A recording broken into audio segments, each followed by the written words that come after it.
you think? I mean, I'm trying to get a sense from the people. Was it just instinctual that you knew it was something wrong? Did you think it could be either something accidental or something celebratory, or did you just know? I mean, me personally, I felt and heard the boom. I didn't think it was a celebratory thing. People around us were like, are they shooting out cannons? I'm like, there's no way. There's no way it's a cannon. It's something serious. And then, at a minute and a half later, you hear all the emergency vehicles, and then you know that it wasn't a celebratory thing. You know that it was, it's something different, something wrong. All right, well, Brittany, thank you very much for talking to us. All right, yeah. All right, thanks, dear. Now, Representative Mike McCall. Yes, we will bring the perpetrators to justice, and hopefully move this thing forward. And in your briefings, Chairman McCall, is there any sense, I mean, I guess let's just start off first of all with the bombs, the explosive devices, I'll say, themselves. The former FBI Assistant Director has told us that the quality, this wasn't incredibly sophisticated. Is that also what you have been briefed to the same effect? Not terribly sophisticated, but they never really are. The one bit of piece of information that's been reported out there is that there are ball bearings used with these devices, which would be compatible with an IED. We've been concerned about IEDs coming into this country and being detonated for quite some time, since 9/11. If that, in fact, is the case, that could give some insight into the signature threat of the perpetrator and the possible motivation. But at this point in time, it would be premature to conclude who the perpetrator really is. And in terms of the detonation, there were some reports which proved to be erroneous that they had shut down cell phone service in the Boston area because they were worried that further explosive devices could be triggered by cell phone.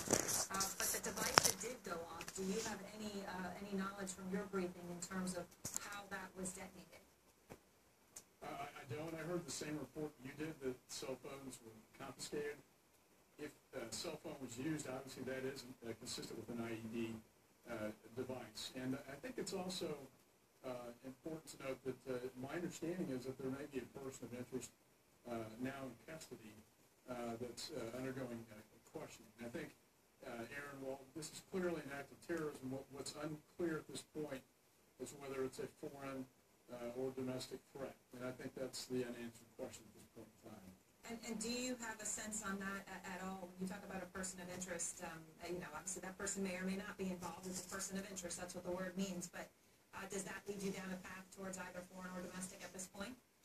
It doesn't, because we don't know anything about the person of interest at this point in time, other than that they are in custody. That's good news. I mean, law enforcement. And I do want to commend the Boston Fire Department, Police Department, for their quick response on the scene to save lives. Very tragic. 2 killed, 22 injured, including 8 children. This is a horrible, horrible tragedy. But the fact that they're moving so quickly to get to the point of putting someone in custody, I think, is a very positive, good sign that hopefully we'll be getting some answers soon. And there has also been some questions already as to what the preparations were. For example, no one in that grandstand area or around says that they had to go through any sort of metal detection or bag check. That there were trash cans, and obviously in some places at big events they try to remove trash cans for the very reason that someone could plant some sort of an improvised explosive device in one. Do you think that there was anything in the preparation that may not have been adequate that could have made this preventable had it been handled differently? Boy, I think the great concern of law enforcement and Homeland Security officials and FBI is that you just can't protect everyone in these outdoor events. And we've always been very concerned about these outdoor events, whether they be marathons, whether they be football games, shopping malls. You can't have a complete lockdown of security in a free society. And I think that's the balance that we always have. And it's almost impossible to completely secure these type of open events. So I think it's very difficult to prevent something like this. I do think canines do a pretty good job of that. And I think you're going to see a heightened state of alert, obviously not in Boston, but New York and Washington. And unfortunately, at future marathon events, you'll probably see additional security taking place. And a final question for you, sir. We've also heard that they're checking international flights and manifests. Is that something you've also been briefed on, that they're actively checking international flights leaving the United States tonight? My understanding is that at Logan Airport, they are checking the outbound and inbound flights at this point in time, for obvious reasons. I think they have to, while I think this may be a contained incident at this point in time, act of terrorism, we just don't know if there are wider tentacles to this. And I think the great concern is any future bombs going off within the next couple of hours.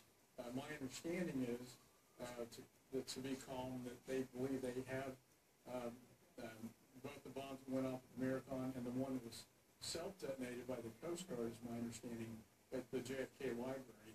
They do believe they have contained this attack at this point in time. And if I could just add, the White House contacted me not too long after this event. Mm-hmm. We had a very good conversation.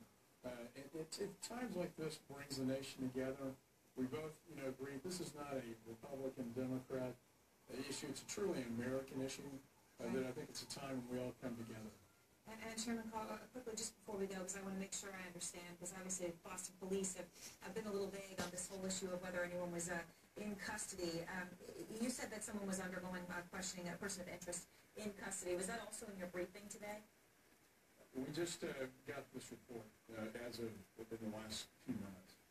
Okay. Somebody has a person of interest is in custody and is being asked questions. That doesn't mean necessarily that this is the person who did it.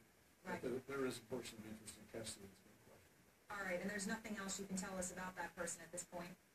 It would be irresponsible for me to do so at this All point right, in time. I understand. And that is the ultimate question: is this a foreign or domestic act of terrorism?